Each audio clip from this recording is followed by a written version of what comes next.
जैसे डिस्कस किए थे सभी लोग कि as a part of your presentation grooming skill में Nifty details and index formation जो आपके साथ श्रेया केसवानी प्रेजेंट करने वाली है, ठीक है। सो लास्ट 10 डेज 2 वीक्स हो गया करीब इसने प्रेजेंटेशन प्रिपरेशन कर रही है। So Shreya please move on. Good morning everyone. So आज का जो हमारा प्रेजेंटेशन है वो Nifty details and index formation के ऊपर है। So first of all index क्या होता है? इंडेक्स एक ऐसा बैरोमीटर होता है जो हमें टोटल ओवरऑल आइडिया देता है about economy, inflation, interest rate, मतलब जो भी कुछ भी होता है हमारी इकोनॉमी में सारा इम्पैक्ट हमें इस इंडेक्स में देखने को मिलता है, ठीक है। तो it acts as a overall barometer for the market. Next, types of stock market indices. तो 4 प्रकार के होते हैं। First of all market capitalization weighted method, free float, price weighted और इक्वल वेटेड। पहले हम डिस्कस कर लेते हैं मार्केट कैपिटलाइजेशन वेटेड इंडेक्स। तो मार्केट कैपिटलाइजेशन वेटेड इंडेक्स में क्या होता है? हम लोग स्टॉक्स को वेटेज देते हैं according to their market capitalization. Market capitalization क्या बताता है? हमको वर्थ बताता है कंपनी का in the market. So calculate कैसे करते हैं इसे कैलकुलेट किया जाता है current share price into total number of outstanding shares. Outstanding shares मतलब which are available for trading in the market. Next है free float market capitalisation index. फ्री फ्लोट मार्केट कैपिटलाइजेशन इंडेक्स में हम लोग वेटेज देते हैं as per the number of shares available in the market. दोनों डिफरेंट है क्योंकि पहले वाले में हम लोग वेटेज देते हैं as per the total market capitalization, but free float में क्या होता है? हम लोग जितने शेयर्स अवेलेबल हैं उस हिसाब से हमसे वेटेज देते हैं।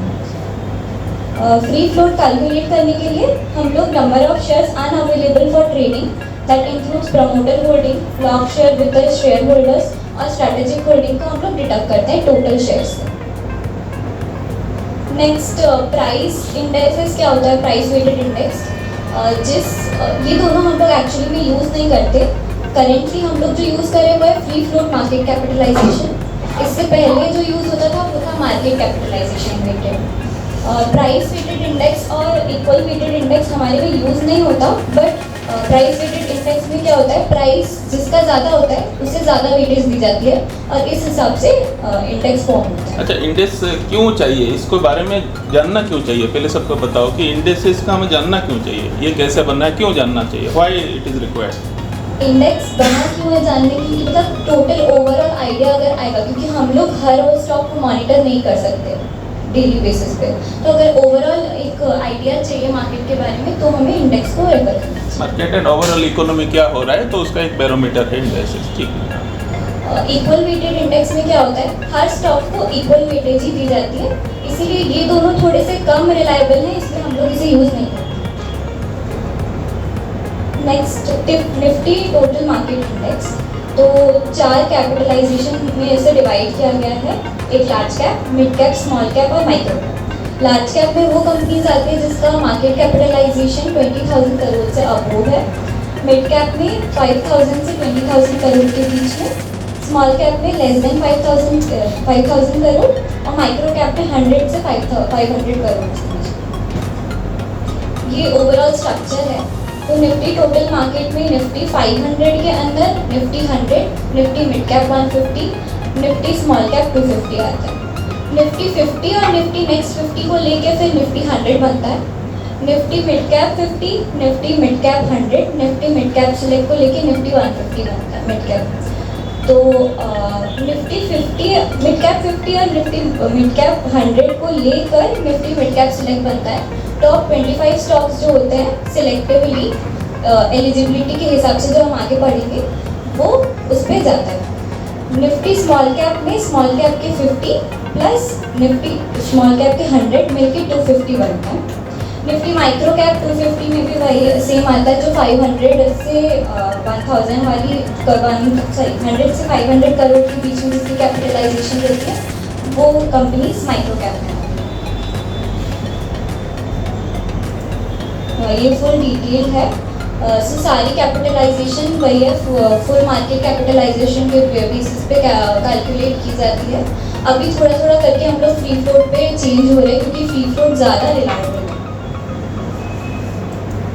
निफ्टी 500 मल्टी कैप 50:25:25 का ये मतलब है कि इसके जो स्टॉक्स हैं इस इंडेक्स के, उसमें 3 वेटेज दी गई है। 50% लार्ज कैप वालों को, 25% मिड कैप और 25% स्मॉल कैप। तो हमारा बेसिक जो डिटेल्ड क्या बोलते हैं डिस्कशन होने वाला है वो निफ्टी 50 के ऊपर ही होने वाला है। तो निफ्टी 50 में आप सबको पता है कि 50 स्टॉक्स हैं और इसकी calculation float adjusted market capitalization के बेसिस पे होती है।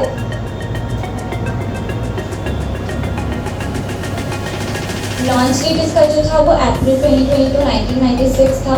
बेस डेट नवंबर 3 1995। इसकी बेस वैल्यू जो है वो 1000 है और सेंसेक्स की 100 है। कैलकुलेशन फ्रीक्वेंसी रियल टाइम, मतलब रियल टाइम कैलकुलेशंस मतलब हर सेकेंड में उसकी वैल्यू जो है वो अपडेट होती है। इंडेक्स रिबैलेंसिंग इसकी होती है सेमी एनुअली, वो हम बाद में डिस्कस करेंगे। निफ्टी 50 में स्टॉक्स आने के लिए एलिजिबिलिटी क्या होती है? फर्स्ट जो है मार्केट इम्पैक्ट कॉस्ट। सर ने लास्ट क्लास में बताया था, कुछ बता सकते हैं क्या कोई मार्केट इम्पैक्ट कॉस्ट क्या होती है? एनीबॉडी? मार्केट इम्पैक्ट जो है ना, इम्पैक्ट कॉस्ट क्या होता है डिस्कस किए थे हमने। इम्पैक्ट एनी ट्रेड होता है मार्केट इम्पैक्ट। हाँ ठीक है, कंटिन्यू। मार्केट इम्पैक्ट कॉस्ट क्या होता है? अगर हम लोग मार्केट ऑर्डर प्लेस कर रहे हैं तो बिड प्राइस और ऑफर प्राइस में जो डिफरेंस आता है हमारी जो एक्चुअल पोजीशन होल्डिंग करने के टाइम पे, उसको बोलते हैं मार्केट इम्पैक्ट कॉस्ट। और उसकी कैलकुलेशन ऐसे होती है, best buy price plus best sell price divided by 2 करके आइडियल प्राइस निकाली जाती है। उसके बाद उसी को बाय या सेल प्राइस में से माइनस करके divided by ideal price into 100 करके मार्केट इम्पैक्ट कॉस्ट निकलती है। वो कॉस्ट जिस स्टॉक्स की 0.50% से भी कम होती है मैक्सिमम टाइम, यहाँ पे दिखा है मतलब 90% ऑफ द ऑब्जर्वेशन, मतलब मैक्सिमम टाइम जिसकी इम्पैक्ट कॉस्ट कम होती है वो स्टॉक एलिजिबल है निफ्टी 50 के लिए। इसका सिंपल मतलब अगर मैं समझाऊँ तो जिसकी लिक्विडिटी ज़्यादा होती है वो स्टॉक्स एलिजिबल है निफ्टी 50 के लिए। नेक्स्ट है उसकी लिस्टिंग हिस्ट्री एटलीस्ट 6 मंथ्स की होनी चाहिए।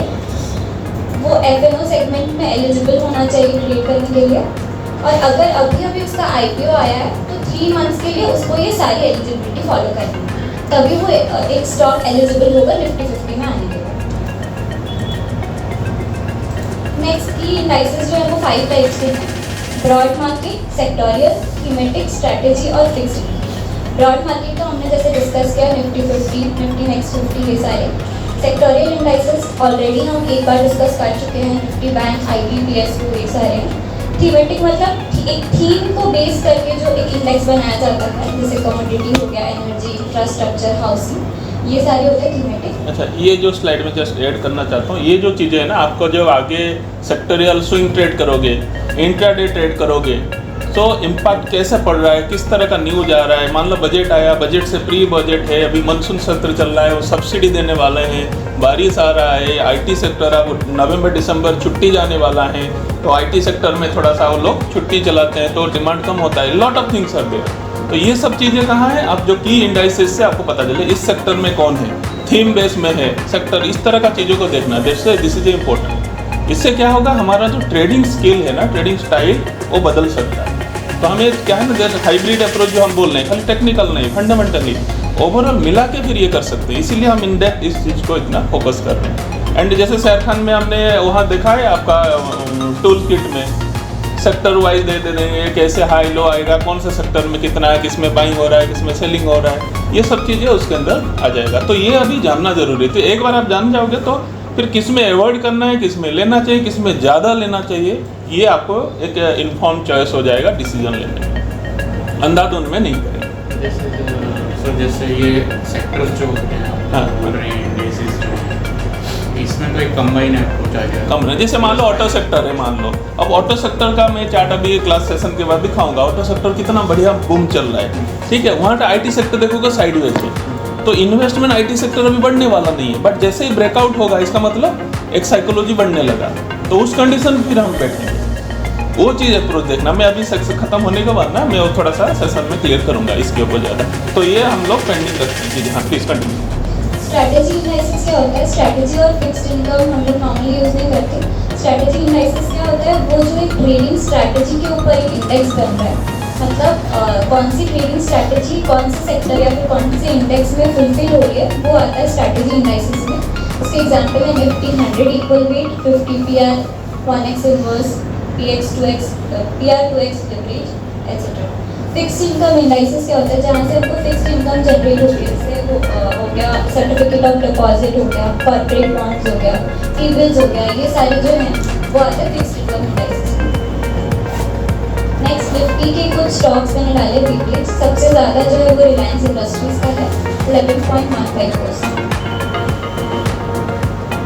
निफ्टी की सेक्टोरियल वेटेज सबसे ज़्यादा दी गई है फाइनेंशियल सर्विस को, that is 37.59%।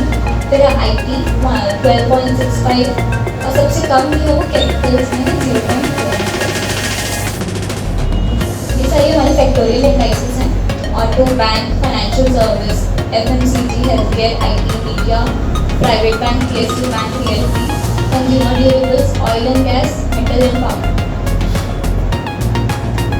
Nifty private bank में ना 10 स्टॉक्स आते हैं। उसमें से सबसे ज़्यादा वेटेज जो है वो HDFC बैंक को दी गई है 43.65। सबसे कम जो है वो city union bank 0.35%। Nifty auto में 15 स्टॉक्स आते हैं। सबसे ज़्यादा वेटेज जो है मारुति सुजुकी इंडिया की है 20.13% और सबसे कम जो है सोना BMW precision forex limited 2.28%। Nifty bank में 12 स्टॉक्स हैं। HDFC बैंक को हाईएस्ट वेटेज में दिया गया 34.69% और फेडरल बैंक को सबसे कम 0.88%। ये सारे जो भी सेक्टर्स को पूरा रिप्रेजेंट करता है एज अ होल, तो ये वो सेक्टोरियल इंडेक्सेस है। निफ्टी PSU बैंक में अगेन SBI को 53.22%, पंजाब नेशनल बैंक को 2.19%। निफ्टी FMCG में HUL को 26.83% सबसे हाईएस्ट एंड रेडिको खैरथिन लिमिटेड को 0.86% सबसे कम। निफ्टी IT स्टॉक्स में सबसे ज़्यादा वेटेज दी गई है TCS को 45.70% और कोफोर्ज लिमिटेड को सबसे कम 1.07। निफ्टी रियल्टी DLF लिमिटेड को 33.50 सबसे अगेन हाईएस्ट और India bulls real estate limited को 1.01%। निफ्टी कंज्यूमर ड्यूरेबल्स में टाइटन कंपनी को हाईएस्ट दी गई है 46.52 और ओरिएंट इलेक्ट्रिक लिमिटेड को 0.86। अदानी एंटरप्राइज को मेटल स्टॉक्स में अदानी एंटरप्राइज लिमिटेड को 22.56%। सबसे कम है वेल्सपून कॉर्पोरेशन लिमिटेड 0.68%। निफ्टी फार्मा में सबसे ज़्यादा वेटेज दी गई है सन फार्मा इंडस्ट्रीज लिमिटेड 25.39 और ग्रैन्यूल्स में सबसे कम। ऑयल एंड गैस में रिलायंस इंडस्ट्रीज को सबसे हाईएस्ट दी गई है 67.61 एंड सबसे कम है महानगर गैस लिमिटेड 0.44%। मीडिया में सबसे हाईएस्ट जो है वो जी एंटरटेनमेंट एंटरप्राइजेस है 24.17 और सबसे कम जो है न्यू दिल्ली टेलीविजन। मैंने ये क्यों डाला था सबसे इम्पॉर्टेंट, क्योंकि मैं जब स्विंग ट्रेड्स लेती हूँ तब मैं सेक्टोरियल इंडेक्सेस पे ज़्यादा रिलाई करती हूँ। तो ये वेटेज देख के हमको पता चलेगा कि एक्चुअल में ये कितना इम्पॉर्टेंट स्टॉक है इस सेक्टर के लिए। जैसे कि मैं फार्मा दिखाती हूँ, फार्मा में मैंने ग्रैन्यूल्स में लिया था जो कि बहुत कम परसेंटेज पे करते हैं, तो इससे मुझे रियलाइज़ हुआ अपनी गलती से कि मतलब ग्रैन्यूल्स में नहीं लेना चाहिए, क्योंकि इतना ज़्यादा इंपॉर्टेंट रोल प्ले नहीं करता निफ्टी फार्मा के लिए। मैं अगर मैं सिप्ला पे ले लूँ, सन फार्मा पे ले लूँ, तो अगर वो सेक्टर का ब्रेकआउट है या फिर अच्छा परफॉर्म कर रहा है तो मैं ये बोल सकती हूँ कि हाँ ये स्टॉक्स भी अच्छा परफॉर्म करने वाले हैं या कर रहे हैं। नेक्स्ट है निफ्टी थीमेटिक इंडेक्सेस। जैसे कि मैंने बताया कि ये थीम को बेस करके एक इंडेक्स बनाया जाता है। That is first of all Nifty commodity. ये क्या चीज़ों को लेकर बनाया जाता है? Oil, petroleum products, cement, power, chemical, sugar, ये सारी चीज़ें। तो इसके एग्जाम्पल क्या क्या हो सकते हैं? BPCL हो सकता है, Tata power, Adani power, Dwarkesh sugar etcetera. Nifty core housing theme मतलब ऐसे कुछ हाउसेस होते हैं जिसको बनाने के बाद फिर एक्सटेंशन कराया जाता है at according to the number of people in the house, तो उसको बोलते हैं निफ्टी कोर हाउसिंग। और निफ्टी हाउसिंग मतलब बेसिकली जो फिर हम लोग नॉर्मल इंफ्रास्ट्रक्चर पूरा बनाते हुए रहता है Nifty housing. Nifty core housing में स्टॉक्स आ जाएंगे जैसे L&T हो गया, एशियन पेंट्स हो गया, ये सब। Nifty energy again petroleum, gas and power को लेकर बनाया जाता है। नेक्स्ट निफ्टी इंडिया कंजप्शन, इसमें consumer, non durables, health care, auto, telecom, pharmaceuticals, ये सारे आते हैं। इसके बहुत सारे एग्जाम्पल्स ऑलरेडी आप लोगों को पता ही होंगे। निफ्टी इंफ्रास्ट्रक्चर में power, road, air, roads, railway, shipping etcetera इस सारे स्टॉक्स आते हैं। सर्विस सेक्टर में telecommunication, financial institution, power, media, courier etcetera. Nifty PSE, Nifty public sector enterprises, जो भी पब्लिक सेक्टर कंपनीज हैं वो सारी उसके परफॉर्मेंस कैसे हैं वो निफ्टी PSE हमको बताएंगे। Nifty transportation and logistics, transportation and logistics के ऊपर जितने सारे स्टॉक्स लिस्टेड हैं वो इस पे आते हैं। ये सभी आपने इंडाइसेस में पढ़ा है ना, जो बुक में सब है, सभी लोगों के पास दिया है। निफ्टी इंडाइस से 200 पेज डाउनलोड किया, सब है ना अवेलेबल, ठीक है। देखो उससे डिटेल निकाल के ये सब बनाया गया, ठीक है। नेक्स्ट रीबैलेंसिंग हमने बात की थी ऊपर, जो सेमी एनुअल बेसिस में होती है। तो रीबैलेंसिंग होती क्या है? रीबैलेंसिंग में जो निफ्टी 50 के 50 स्टॉक्स होते हैं उसमें कुछ एडिशन होना है या रिमूव होना है या कुछ सॉर्ट करना है, वो किया जाता है semi annually according to the market capitalization जो होता है जनवरी 31 में और जुलाई 31 में। उसके लिए ऐसा नहीं कि उस डेट का जो डाटा है वो लिया जाएगा तो वो गलत हो जाएगा, इसीलिए एवरेज डाटा है जो 6 मंथ्स का, जो 6 मंथ्स उसने जो ट्रेड किया उसको लेकर बनाया जाता है। उसके रीबैलेंसिंग के रीजंस क्या क्या होते हैं? Merger, demerger, delisting, specific cases of restructuring, या फिर अगर कोई कंपनी F&O सेगमेंट से विड्रॉ हो रही है वो, या फिर सस्पेंड कर दिया उसको ट्रेडिंग से, कैपिटल मार्केट से या फिर F&O दोनों से, या फिर उसमें कोई रेगुलेटरी मेजर्स जो मतलब फॉलो करने चाहिए रूल्स उसने नहीं फॉलो किए, उस केस में रीबैलेंसिंग करके उस कंपनी को रिमूव कर दिया जा सकता है। नेक्स्ट कॉर्पोरेट इसमें एक है कि कभी भी कोई F&O बैन होता है या निकल जाता है लिस्टिंग, तो नोटिफिकेशन भी आता है NSE का कि ये अभी इसमें एंट्री हो रहा है, और अभी एकदम से नहीं होगा, प्रायर ये जो है वो दे देते हैं कि भाई इतना तारीख से ये होने वाला, क्योंकि उसमें F&O कॉन्ट्रैक्ट भी चल रहा है, बहुत सारी चीज़ चल रहा है साथ साथ में, क्योंकि 200 स्टॉक में अलग है, बट निफ्टी 50 के अंदर क्योंकि उसका इंडाइसेस तो आपको इन्फॉर्मेशन, प्रायर इन्फॉर्मेशन मिल जाता है। सडनली आज उठा कल देखा कि लिस्टिंग नहीं होगा, ऐसा नहीं, this is a pre plan. 4 months prior notice दे दिया जाता है कि ये मतलब रीबैलेंसिंग होने वाला है और शिफ्ट होने वाला है। नेक्स्ट है कॉर्पोरेट एक्शन। कॉर्पोरेट एक्शन में सबसे पहला बोनस शेयर। तो बोनस शेयर क्या होता है? एक एडिशनल शेयर दिया जाता है जो करंट शेयर होल्डर्स हैं उनको, free shares without any cost, इसको बोला जाता है बोनस शेयर। इसमें जो है कैपिटल जो है कंपनी का वो सेम रहता है, बट जो प्राइस है करंट मार्केट प्राइस वो रिड्यूस कर दिया जाता है। वो प्रोपोर्शनल बेसिस पे होता है जिस रेशियो में बोनस शेयर डिक्लेयर हुआ है। Suppose for example A hold करता है 200 शेयर्स कंपनी का एंड बोनस डिक्लेयर करती कंपनी 1:1 रेशियो में, तो उस केस में क्या होता है? इसने 200 शेयर्स होल्ड किया, उसको एडिशनल 200 शेयर्स और मिलेंगे, तो टोटल जो होगा 400 शेयर्स हो जाएगा। पर उसकी प्राइस जो होगी, क्योंकि 1 टाइम मिला है तो वही 1 टाइम लेस हो जाएगी, मतलब हाफ हो जाएगी प्राइस जो कंपनी की चल रही होगी मार्केट में। नेक्स्ट है राइट शेयर्स। राइट शेयर्स तब इशू किए जाते हैं जब कंपनी को फर्दर शेयर कैपिटल रेज करना होता है। इसमें क्या होता है? प्रीएम्प्टिव राइट्स दिए जाते हैं एग्जिस्टिंग इक्विटी शेयर होल्डर्स को कि वो लोग बाय कर सके वो शेयर्स पहले at a lesser price than the market price. तो ये जो है वो एग्जिस्टिंग शेयर होल्डर्स को ही मिलता है। इसमें ऑब्वियसली मार्केट कैप जो है वो इंक्रीज होगा क्योंकि फर्दर रेजिंग ऑफ कैपिटल होगा। नेक्स्ट है स्टॉक स्प्लिट। स्टॉक स्प्लिट में क्या होता है? जो नंबर ऑफ शेयर्स होते हैं कंपनी के वो इंक्रीज किए जाते हैं।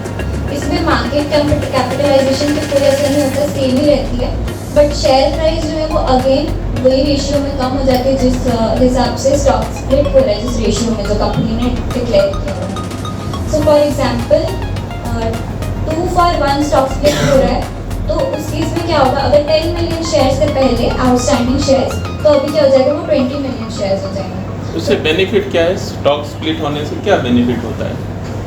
कुछ तो होगा बेनिफिट। मान लो 1000 का स्टॉक चल रहा है, 500 हो गया, 500 का 250 हो गया, ठीक है। कभी कभी 1:10 में स्प्लिट होते हैं अलग अलग, तो क्यों है ऐसा, क्यों करते हैं? बताओ कैसे क्यों करते हैं? एक्चुअली में स्टॉक स्प्लिट इसलिए होता है क्योंकि अगर जो कंपनीज की शेयर, जैसे आपने बोला 1000 है प्राइस, तो उतने प्राइस में बहुत सारे शेयर होल्डर्स अफोर्ड नहीं कर पाते बाय करने के लिए, तो कंपनी जो है वो स्टॉक स्प्लिट करती है, नंबर ऑफ शेयर्स इंक्रीज, तो प्राइस पर शेयर जो है वो डिक्रीज हो जाता है प्रपोर्शनेटली, और मार्केट कैपिटलाइजेशन सेम रहता है। नेक्स्ट है स्पेशल डिविडेंड। तो स्पेशल डिविडेंड जो है वो नॉन रिकरिंग डिविडेंड है और हमेशा नहीं दिया जाता है। ये स्पेशल केसेस में कंपनी डिक्लेयर करती है। इट्स अ एडिशनल डिविडेंड, मतलब नॉर्मल डिविडेंड के साथ एक्स्ट्रा कुछ अगर दे रही है उसे बोलते हैं स्पेशल डिविडेंड। तो उस केस में क्या होता है, जो जितना का डिविडेंड डिक्लेयर हुआ है उतने प्राइस से एक्स डेट पे जो शेयर है वो फॉल करता है, उसे बोलते हैं स्पेशल डिविडेंड। नेक्स्ट है मर्जर, डीमर्जर और replacement of stock. Merger basically क्या होता है, मर्जर मतलब दो कंपनीज जब साथ में इंटीग्रेट होती है, जब अब उसका सारा एसेट लाइबिलिटी सारे वो मर्ज करती है, उसे बोलता है मर्जर। जैसे कि अभी रिसेंटली हमने देखा HDFC एंड HDFC बैंक का, HDFC एंड HDFC बैंक का मर्जर की वजह से हमें रीबैलेंसिंग भी करनी पड़ी निफ्टी 50 में। और जो रीबैलेंसिंग होती है, ऐसा नहीं कि हमको वेट करना पड़ेगा 6 मंथ्स के लिए, या फिर जब जनवरी 31 आएगा या जुलाई 31 आएगा तभी रीबैलेंसिंग होगी। जब मर्जर डीमर्जर हो रहा है तभी तुरंत 1-2 दिन में ये रीबैलेंसिंग हो जाती है निफ्टी 50 की। तो HDFC एंड HDFC बैंक मर्ज हुआ, इसीलिए फिर निफ्टी 50 में हमें LMT माइंट्री देखने को मिला। नेक्स्ट है डीमर्जर। डीमर्जर क्या होता है, जब दो कंपनीज सेपरेट होती हैं, अपने सारे एसेट्स लाइबिलिटीज सब हर चीज़ को अलग करती है, उसे बोलते हैं डीमर्जर। रीसेंट एग्जांपल है Reliance and Jio financial services का। इसकी वजह से भी रिलायंस का जो मार्केट कैप है वो थोड़ा कम हो गया एंड अगेन रीबैलेंसिंग हुई। ये रीबैलेंसिंग से क्या होता है, रीबैलेंसिंग से जो वेटेज होती है, कंपनी को जो वेटेज दी जा रही है वो कम या ज़्यादा होती है। जैसे HDFC एंड HDFC बैंक हमने देखा, तो उस केस में निफ्टी में HDFC की वेटेज ज़्यादा इंक्रीज़ हो गई। मतलब हम बोल सकते हैं कि अगर पहले HDFC में अगर 10% चेंज हो रहा था तो निफ्टी में कहीं करीब 10-15% चेंज हो रहा था। तो अगर अभी HDFC में थोड़ा ज़्यादा चेंज होगा तो निफ्टी में भी थोड़ा ज़्यादा चेंज दिखाएगा, क्योंकि ये वेटेज के ऊपर ही पूरा जो इंडेक्स है वो चलता है। नेक्स्ट है replacement of stock. Replacement of stock तब होता है जब एलिजिबिलिटी कोई कंपनी मीट नहीं कर पाती। सपोज अगर कोई कंपनी निफ्टी 50 में ऑलरेडी है एंड उस पर निफ्टी FNO से बैन लगा दिया, तो अब वो एलिजिबिलिटी मीट नहीं कर रही है, इसलिए उस केस में रिप्लेसमेंट ऑफ स्टॉक होता है। ये सारी केसेस थे corporate actions. Thank you. Good, very good friend, ये क्लास